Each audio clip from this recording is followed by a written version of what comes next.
என் ரத்தத்தின் ரத்தமான உடன்பிறப்புகளே, ரொம்ப சந்தோஷம். இங்க வந்திருக்கின்ற பெரியவர்களுக்கு, பத்திரிகை தோழர்களுக்கு, எலெக்ஷன் திரைப்படத்தில் என்னோட பணியாற்றிய சக கலைஞர்களுக்கு வணக்கம். எலெக்ஷன் திரைப்படம் வந்து ஆம்பூர்ல இருக்கக்கூடிய கிராம பகுதிகளில் சுத்தி எடுக்கப்பட்ட படம். எந்த தெருவில் வேணாலும் கேமரா வைக்கப்பட்டது, எந்த வீட்டுக்குள்ள வேணாலும் கேமரா வைக்கப்பட்டது. கேமரா மட்டும் வைக்கப்படல, நாங்களுமே வந்து எந்த வீட்டு திண்ணையிலும் போய் படுத்துட்டு இருந்தோம், அவங்க வீட்டில் போய் சாப்பிட்டுட்டு இருந்தோம். நாங்கள் மட்டும் இல்லை, எங்கள் ப்ரொடக்ஷன்ல இருந்தும் சாப்பாடு போவோம். அவங்க கேட்பாங்க, என்ன அவங்க இன்னைக்கு சிக்கன் போட்டாங்க, சிக்கன்ல உப்பு இல்லையே அப்படின்னு சொல்லி அவங்க கேட்பாங்க. நம்ம வீட்டில் சாம்பார் தான், சாம்பார் சாப்பிட்றீங்களா அப்படின்னு சொல்லி அவங்களோட உணவு எங்களுக்கு இருந்துச்சு. எங்கள் உணவு நாங்கள் அப்படி கொடுத்துட்டோம். வெறும் உணவு மட்டும் இல்லை, அதாவது பணத்தை சம்பாரிச்சிடலாம், புகழ பெற்றுடலாம், ஆனால் இந்த உலகத்தில் கிடைக்கவே கிடைக்காது அப்படிங்கிறது வந்து சக மனிதனுடைய நேசமும் அன்பும் தான்.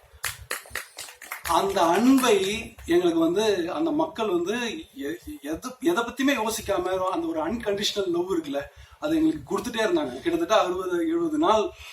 அது ரொம்ப ஆச்சரியமா இருக்கும். ஒருத்தர் அந்த ஊர்ல ஒருத்தர் வந்து என்னன்னா கூடவே நின்றுட்டு இருப்பாரு.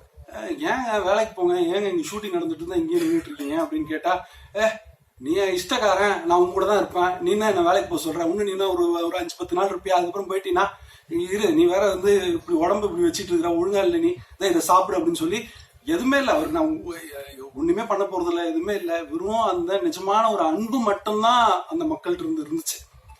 எனக்கு மட்டும் இல்லை, எங்களுடைய ஒட்டுமொத்த குழுக்குமே அந்த அன்பு இருந்தது. இந்த அன்பு எங்களுக்கு கிடைச்சதுக்கான மிக முக்கிய காரணம் நாங்க இல்லை. எலெக்ஷன் திரைப்படம் தொடங்குறதுக்கு முன்னாடி, ஒரு ப்ரொடக்ஷனா ஸ்டார்ட் பண்றதுக்கு முன்னாடி வந்து அதோட ப்ரீ ப்ரொடக்ஷன் வந்து கிட்டத்தட்ட ஒரு 2 வருஷம் நடந்தது. அந்த 2 வருஷத்துல வந்து எலெக்ஷன் திரைப்படத்தினுடைய இயக்குனர் வந்து தொடர்ந்து அங்க பயணிச்சுட்டு இருந்தாரு. அந்த மக்களோட மதிப்பை பெற்று, அங்க இருக்கக்கூடிய அன்பை பெற்று, அவருக்கு கிடைக்கப்பட்ட அந்த அன்பும் மரியாதையும் தான் எங்களுக்கு அப்படியே டிரான்ஸ்ஃபர் ஆச்சு. ஸோ இது இருக்கிறதுலே உலகத்துல ரொம்ப ஒரு அரிதான ஒரு விஷயம்.